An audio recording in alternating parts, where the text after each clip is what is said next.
నిన్న ముఖ్యమంత్రి గారు మాట్లాడిన మాట దాదాపు అన్ని పత్రికల్లో ప్రధానంగా వచ్చింది కదా, ఒకసారి చూద్దాం దాని గురించి. అన్నిట్లో ఇదే బ్యాన్ రైటింగ్ వచ్చింది మనకి. బ్రిటిషర్ల కంటే బీజేపీ ప్రమాదకరం, రాహుల్ గాంధీ నాయకత్వంలో ఆ పార్టీని ఓడించాలి, ఏఐసీ సమావేశంలో సీఎం రేవంత్ రెడ్డి. ఇప్పుడు ఒకటండి, రేవంత్ రెడ్డి గారు మీరు చెప్తున్నారు బీజేపీని ఓడించేసేయాలి, బీజేపీని పంపించేసేయాలని మీరు చెప్తున్నారు. మరి ఆ స్థాయిలో మీ పార్టీ ఉందా, మీ క్యాడర్ ఉందా? ఒకసారి సెల్ఫ్ క్వశ్చన్ చేసుకోండి మీకు మీరే. ఇప్పుడు మీ పార్టీ అధికారంలో ఉన్న రాష్ట్రాలు ఎన్ని? ఆ రాష్ట్రాల్లో మీ పరిపాలన ఎలా ఉంది? మీరు చెప్పిన పథకాలు అమలవుతున్నాయా? మీరు ఇచ్చిన హామీలు అమలవుతున్నాయా? ఏ స్థాయిలో మీరు బీజేపీని డిఫెండ్ చేస్తున్నారు? ఏ స్థాయిలో మీరు బీజేపీని ఎదిరిస్తున్నారు? ఒకవేళ దేశవ్యాప్తంగా బీజేపీని ఎదిరించగల సామర్థ్యం, సత్తా రాహుల్ గాంధీకి వచ్చిందా? ఆ దిశగా కాంగ్రెస్ పార్టీ ముందుకు వెళ్తుందా అనే అంశాలు ఒక్కసారి మీకు మీరు సెల్ఫ్ క్వశ్చన్ చేసుకోండి. తెలంగాణ కావచ్చు, కర్ణాటకలో ఏ క్షణాన గవర్నమెంట్ కూలిపోద్దా, ఏ క్షణాన శివకుమార్ పక్క పార్టీకి వెళ్ళిపోతాడా, సిద్ధుపై అవినీతి ఆరోపణల అన్ని విపరీతంగా వరుసగా వింటూనే ఉన్నాం మనం కర్ణాటకలో. ఇక తెలంగాణ సంగతి చెప్పవసరం లేదు. మీరు పరిపాలించే 1-2 రాష్ట్రాల్లో పరిస్థితులు ఇంత దారుణంగా ఉన్నప్పుడు, మరి మీరు పెద్ద పెద్ద మాటలు, పెద్ద పెద్ద స్థాయిలో మీ యొక్క గోల్స్ ఉన్నప్పుడు, అంటే బీజేపీ నిలువరించాలనుకున్నప్పుడు మీరు ఉన్నప్పుడు, మరి ఆ స్థాయిలో ఏం చేస్తున్నారు మీరు? రాహుల్ గాంధీ ఏం చేస్తున్నారు? నిజంగా మల్లికార్జున ఖర్గే గారు ఏమన్నారు? పనిచేయని వాళ్ళని తీసేసేయాలి పార్టీలోంచి అన్నారు. పనిచేయని వాళ్ళని పార్టీలో తీసేయండి, కాంగ్రెస్ పార్టీ ఖాళీ అయిపోద్ది తెలుసా. దాదాపు తెలంగాణలో, కర్ణాటకలో అధికారంలో ఉంది కాబట్టి కొంతమంది పనిచేస్తున్నారు, కానీ మిగతా చోట్ల దేశవ్యాప్తంగా దాదాపు 80% మంది మీ కాంగ్రెస్ పార్టీ వాళ్ళు ఏదో ఊరికే ఒక పార్టీలో ఉండాలి కాబట్టి ఉన్నవాళ్ళు తప్ప నిజంగా నిబద్ధతతో పనిచేసే వాళ్ళు ఎవరు ఉన్నారండి మీకు? ఉదాహరణకి మనకి షర్మిలానే ఉన్నారు ఏపీలో. ఏదో ఊరికే జగన్ని మీరు కౌంటర్ చేస్తానుకో, జగన్ని దెబ్బ కొడతానుకో షర్మిల ఉంది, కానీ ఏపీలో షర్మిల ఒక అడుగైనా ముందుకేస్తున్న పార్టీ పెంచడం కోసం, కాంగ్రెస్ పార్టీ సిద్ధాంతాలు ముందుకు తీసుకెళ్ళడం కోసం షర్మిల ఒక్క అడుగైనా ముందుకేస్తుందా? ఈ విధంగా దేశంలో ఎక్కడా కూడా మీరు బీజేపీని ఢీకొట్టే స్థాయిలో లేరు. కానీ మీ మాటలు చూస్తే వాళ్ళని దేశం నుంచి తరిమి కొడతాం, బ్రిటిష్ వాళ్ళు తరిమినట్టు వాళ్ళని తరిమి కొడతాం, ఇట్లాంటి మాటల వల్ల ఏం ఉపయోగం లేదు. గ్రౌండ్ లెవెల్లో నిజంగా బీజేపీని మీరు ఎదుర్కొని బీజేపీకి మీరు ఇది చేసే పరిస్థితులు మీరు కనపడతలే ఎక్కడా కూడా. చూద్దాం ఇంకేమన్నారు ముఖ్యమంత్రి గారు, ఒకసారి చూద్దాం. సో గాంధీజీ ఆలోచనలకు అనుగుణంగా దేశాన్ని ముందుకు తీసుకెళ్లేందుకు రాహుల్ గాంధీ నాయకత్వంలో మేము ప్రయత్నిస్తున్నాం. గాడ్సే ఆలోచన విధానాన్ని దేశంలో వ్యాపింపజేసేందుకు ప్రధాని మోడీ ప్రయత్నిస్తున్నారు. గాడ్సే వారసుల ఆలోచన ధోరణి అడ్డుకునేందుకు, వారి నుంచి దేశాన్ని రక్షించేందుకు గాంధీ కుటుంబ సభ్యులు, రాహుల్ గాంధీ మిత్రులు, దేశం నలుగురున్న ప్రతి ఒక్కరూ పోరాడాలని చెప్తున్నారు. మరి ఏం పోరాడతారో ఏంటో. బ్రిటిషర్ల కంటే బీజేపీ ప్రమాదకరం, ఆంగ్లేయులను దేశం నుంచి వెళ్ళగొట్టినట్టే రాహుల్ గాంధీ నాయకత్వంలో బీజేపీని ఓడించాలని సీఎం పిలుపునిచ్చారు. తెలంగాణలో బీజేపీని ఖతం చేయడమే లక్ష్యంగా పనిచేస్తామని అన్నారు.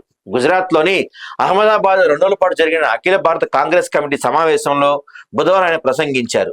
రేవంత్ రెడ్డి మాట్లాడుతూ, మోదీకి వ్యతిరేకంగా పోరాడేందుకు మనమంతా సిద్ధంగా ఉండాలి. మహాత్మా గాంధీ, సర్దార్ వల్లభాయ్ పటేల్ గడ్డపైన, సబర్మతి నది ఒడ్డు పైన 2 రోజులుగా కాంగ్రెస్ మేధోమథన సభ నిర్వహిస్తుంది. మోదీ అధికారం చేపట్టిన తర్వాత దేశంలో చేస్తున్న విభజన రాజకీయాలకు వ్యతిరేకంగా ప్రజలను ఏకం చేసేందుకు సబర్మతి ఒడ్డున సమావేశమయ్యామని చెప్తున్నారు. రాహుల్ హామీలను అమలు చేశాం.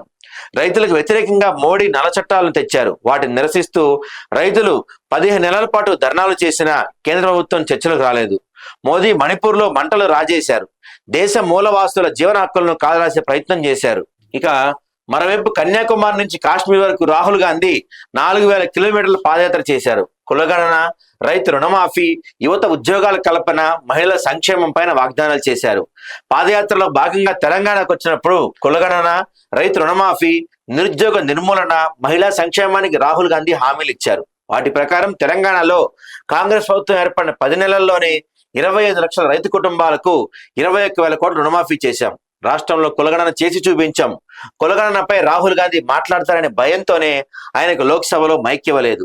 ఏటా 2 కోట్ల ఉద్యోగాలు ఇస్తామని హామీ ఇచ్చి 11 సంవత్సరాలు దాటిపోయింది. ఈ లెక్కన 20 కోట్లకు పైగా ఉద్యోగాలు ఇవ్వాలి.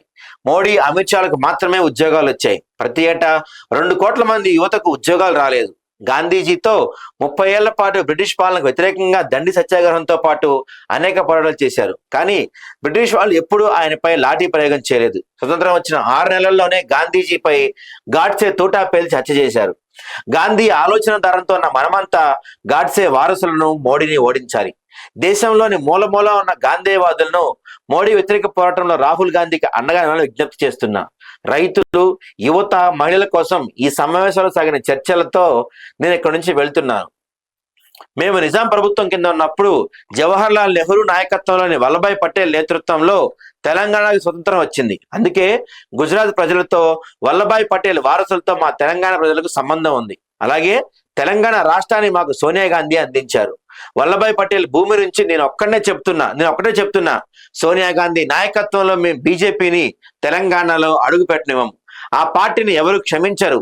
తెలంగాణలో బీజేపీని అడ్డుకునేందుకు, ఓడించేందుకు మేము ఇక్కడి నుంచి ఆశను, ఆదేశాన్ని తీసుకెళ్తున్నాం.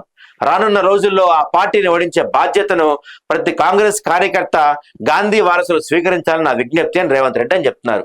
సో ఏంటంటే ఈ మధ్య కాలంలో దాదాపుగా నిన్న కూడా కేటీఆర్, బండి సంజయ్ కేటీఆర్ వీళ్ళంతా కూడా రేవంత్ రెడ్డిని బీజేపీ ముఖ్యమంత్రి, బీజేపీ కోవట్ అని చెప్పి అంటున్నారు కదా. సో దానికి, ఆ మాటలకి, ఆ వ్యాఖ్యలకి పైపెచ్చు బీజేపీకి అన్ని కలిపి ఒకేసారి కౌంటర్ ఇచ్చారు ముఖ్యమంత్రి.